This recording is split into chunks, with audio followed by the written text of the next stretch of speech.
تاکوں میں سجایا جاتا ہوں، آنکھوں سے لگایا جاتا ہوں، تاکوں میں سجایا جاتا ہوں، آنکھوں سے لگایا جاتا ہوں، تعویذ بنایا جاتا ہوں۔ محترم حضرات، قرآن پاک اللہ کا کلام اور امت مسلمہ کی روح ہے، وہ تڑپتی دل کی فریاد اور سسکتی روح کا علاج ہے۔ اس نے درندہ صفت انسانوں کو جھنجھوڑ کر ایک حیات آفری پیغام دیا اور پوری انسانیت کو بیدار کر کے ان کے دلوں میں عزت و حرمت، امانت و دیانت، عصمت و عفت، مروت و شجاعت، کرم و سخاوت اور صالح معاشرے کی تعمیر کی۔ کسی کا کلام کتنا ہی دلکش اور پرتاثیر کیوں نہ ہو، سب قرآن کی فضیلت کے تابع اور ماتحت ہے۔ یہ ممکن ہی نہیں کہ قرآن جیسا کسی کا کلام ہو جاوے، نہ فصاحت و بلاغت میں، نہ عبارت کی سلاست و ترکیب حسن میں، نہ معانی کی بلندی و گہرائی اور وسعت میں۔ اسی حقیقت کا اس طرح اظہار کیا گیا ہے۔ اہل منطق سر بسجدہ رہ گئے، اہل منطق سر بسجدہ رہ گئے، پڑھ لیا جب فلسفہ قرآن کا۔ تو آئیے عظمت قرآن کے عنوان پر ولولہ انگیز تقریر پیش کرنے کے لیے دعوت دیتا ہوں عزیزم نظام الدین فاروق گرناری کو کہ وہ آئے اور اپنا پروگرام پیش کرے۔ الحمدللہ رب العالمین والصلاة والسلام على سید المرسلین محمد وآلہ وأصحابہ اجمعین۔ أما بعد، قال الله تبارك وتعالى في القرآن المجيد والفرقان الحميد، فأعوذ بالله من الشيطان الرجيم، بسم الله الرحمن الرحيم، قل بفضل الله وبرحمته فبذلك فليفرحوا هو خير مما يجمعون، صدق الله العظيم وصدق رسوله النبي الكريم، ونحن على ذلك لمن الشاهدين والشاكرين، والحمد لله رب العالمين۔ صدر محترم، حاضرین اعظام اور معزز علماء کرام اور تحفظ القرآن کے گلولالا، آج میں آپ حضرات کے سامنے عظمت قرآن کے موضوع پر مختصراً اظہار خیال کرنا چاہتا ہوں۔ قرآن پاک اللہ کا کلام اور امت مسلمہ کی روح ہے، وہ تڑپتے دل کی فریاد اور سسکتی روح کا علاج ہے۔ اس نے درندہ صفت انسانوں کو جھنجھوڑ کر ایک حیات آفری پیغام دیا، ظلم و بربریت کے خورے دلدل میں پھنسے ہوئے انسانوں کو امن و انصاف عطا کیا، وحشت و جہالت کے اندھیریوں میں علم و عرفان کے دیے روشن کے، مردہ دلوں میں ایمان و ایقان کی باد بہاری پیدا کی، اور وہ اسلام کی عظمت کا سکہ چہر رنگ عالم میں بٹھایا۔ اس نے گونگوں کو زبان عطا کی، فساد و بلاغت کے سے سوار کو چیلنج کیا۔ اس نے احتساب نفس اور احتساب کائنات کے پیغام سے دنیا کو رسناس کرایا، اور پوری انسانیت کو بیدار کر کے ان کے دلوں میں عزت و حرمت، امانت و دیانت، عصمت و عفت، مروت و شجاعت، کرم و سخاوت اور صالح معاشرے کی تعمیر کی۔ اس کا ایک ایک لفظ، اس کا ایک ایک لفظ، ایک ایک کلمہ اور ایک ایک طرز تعبیر نے کائنات پر گہرا اثر ڈالا، اس کے پیغام سے جاہل معاشرے کو عمدہ مقام پر کھڑا کر دیا۔ محترم حضرات، اور تعجب یہ ہے کہ اس نے حیرت انگیز کارنامہ صرف 23 برس کے عرصے میں پیش کر دیا۔ اب سوال پیدا ہوتا ہے، وہ کون سی کرشمہ سازی ہے، وہ کون سا جادو ہے، اس میں وہ کون سی کیمیائی طاقت ہے جس نے مردم گیری اور مردم سازی کا کام اتنی محیر العقول تابانی کے ساتھ کیا؟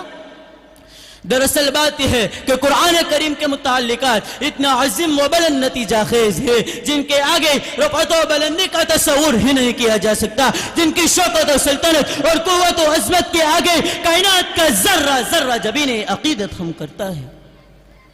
تو آئیے اس کے متعلقات پر ایک طائرانہ نظر ڈالے۔ یہ قرآن کس کا کلام ہے، کس کے واسطے نازل ہوا، کس شخصیت پر اترا، اس کا زمانہ نزول اور مقام نزول کیا ہے۔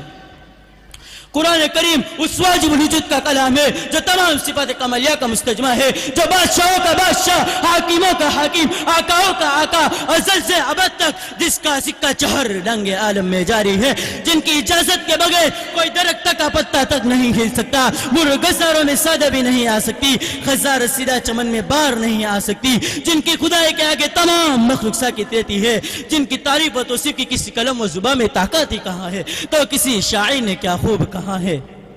فرش زمین سے عرش بری تک تیرے ہی جلوے تیرے ہی سائے، فرش زمین سے عرش بری تک تیرے ہی جلوے تیرے ہی سائے، ہر ایک ذرہ تیرا ہی مظہر، اللہ اکبر اللہ اکبر۔ ذرے کو چاہے خورشید کر دے، ذرے کو چاہے خورشید کر دے، صحرا کو چاہے گلزار کر دے، سب ایک قطرہ تو ہے سمندر، اللہ اکبر اللہ اکبر۔ جب اس ذات واجب الوجود کا یہ کلام ہے تو اس کی شان و جلوہ گیری اس میں کیسے نہ ہوگی؟ پھر ایک کلام نازل ہوا جبرائیل علیہ السلام کے واسطے، جن کے بارے میں آتا ہے وہ سید الملائکہ ہے، سب سے افضل اور بارگاہ خداوندی میں سب سے مقرب ہے۔ قرآن پاک میں بھی جن کی قسم، قرآن پاک میں بھی جن کی تعریف آئی ہے، کہیں نے روح القدس کہا، کہیں روح الامین کہا، کہیں طاقت والا کہا، کہیں نامین کا خطاب دیا۔ ارشاد خداوندی ہے انہ لقول رسول کریم ذی قوت عند ذی العرش مکین مطاع ثم امین، کہ جبرائیل علیہ السلام ایک معزز طاقت اور قاصد ہے، عرش پر ان کا مقام سب سے بلند ہے، وہ سید الملائکہ ہے اور ان کے ساتھ ساتھ امانت دار بھی ہے، جن کی طاقت تاریخ حقائق اور قرآن سوائدات سے بھی معلوم ہوتی ہے۔ آپ نے قوم لوط کی بستیوں کو اپنے بازو سے اٹھایا اور آسمان پر لے جا کر پھر نیچے پٹک دیا، اور قوم سمود پر ایک زبردست چیخ ماری جیسے پوری قوم وہی ڈیر ہو گئی۔ چشمے زدن میں آسمان سے نیچے اتر آنا اور نیچے سے اوپر چلے جانا بھی آپ کی طاقت کی دلیل ہے۔ جنت البقیع میں جناب نبی کریم صلی اللہ علیہ وسلم نے انہیں اشکی شکل میں دیکھا تھا، ان کا سر آسمان تک، پاؤں زمین میں تھے، مشرق سے مغرب تک خلا بھرا ہوا تھا اور باریک ریشم کے لباس سے بدن تھا، ان کے 600 پر تھے۔ ایسے عظیم فرشتے کے ذریعے ایک قرآن نازل ہوا، زمین اور آسمان کی تخلیقی جس کے لیے ہوئی، جس میں تمام انسانوں کے کمالات جمع کر دیے گئے۔ اور ذات جو غریبوں کا ملجا، یتیموں کا سہارا، بیواؤں کا آسرا، مظلوموں کا حامی اور پوری انسانیت کا محسن ہے، اس نے اپنے اخلاق و کردار اور تعلیم و تربیت سے ایک مفید انقلاب اور صالح معاشرے کی تعمیر کی۔ قرآن کے دستور حیات کے مطالعے سے قوموں کو تمدن و مہذب بنا دیا، جن کی تعریف میں مصر حقیقت کا ترجمان ہے۔ تو پھر قرآن عظیم کیوں نہ ہوگا؟ اس میں کرشمہ سازی کیسے نہ ہوگی؟ جن کا اتارنے والا امین، واسطہ امین، جن پر نازل ہوا وہ امین، اترا ایسا مقام پر جس حق تعالی شان نے بلد امین کے کر پکارا، اور قرآن پاک میں جن کی قسم کھا کر فرمایا وَهَذَا الْبَلَدِ الْأَمِينَ، آدم و خلیل علیہ السلام نے بھی ان کی تعمیر کی ہے، جس پر روزانہ قدسیوں کی فوج تسبیح و تحلیل کرتی ہے، جس میں طواف سے کوئی لمحہ خالی نہیں دیتا۔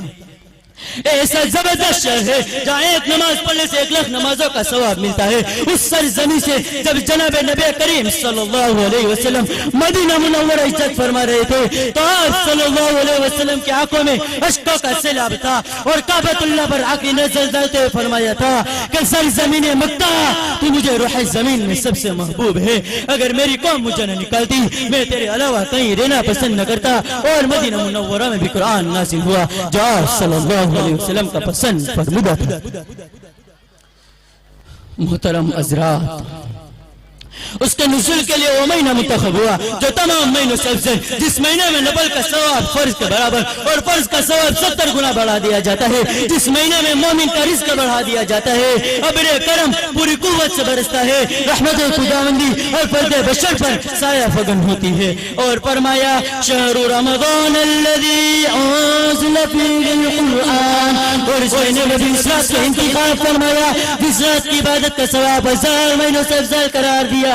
اور فرمایا اِنَّا أَنزَلْنَاهُ فِي لَيْلَةِ الْقَدْرِ وَمَا أَدْرَاكَ مَا لَيْلَةُ الْقَدْرِ لَيْلَةُ الْقَدْرِ خَيْرٌ مِّنْ أَلْفِ شَهْرٍ۔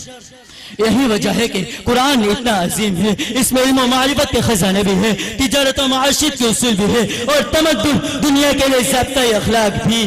آج دنیا رفعت و عظمت حاصل کرنا چاہتی ہے تو صرف اور صرف اس قرآن حکیم کی وجہ سے کر سکتی ہے۔ عزت و سکون اگر نصیب ہو سکتا ہے تو صرف اور صرف اس قرآن حکیم کی بدولت ہے۔ لیکن وہ لوگ قرآن کو اپنے سینے سے لگائے رکھتے ہیں، اس میں اپنی عزت و عظمت میں اپنی توقیر سمجھتے ہیں۔ ایک شعر کے ساتھ میں اپنی بات کو ختم کرتا ہوں۔ پردہ غفلت کا ان آنکھوں سے اٹھا دے یا رب، پردہ غفلت کا ان آنکھوں سے اٹھا دے یا رب، پردہ غفلت کا ان آنکھوں سے اٹھا دے یا رب، اپنے بندوں کو راہ راست دکھا دے یا رب۔ سب تاریخ سمندر میں بپا ہے طوفان، سب تاریخ سمندر میں بپا ہے طوفان، ڈوبتی ناؤں کو ساحل سے لگا دے یا رب۔ آخر میں دعا ہے کہ اللہ تبارک و تعالی ہم سب کو قرآن کو صحیح صحیح پڑھنے کی اور ان کی صحیح صحیح قدر دانے کی توفیق مرحمت فرمائے۔ وما علینا الا البلاغ۔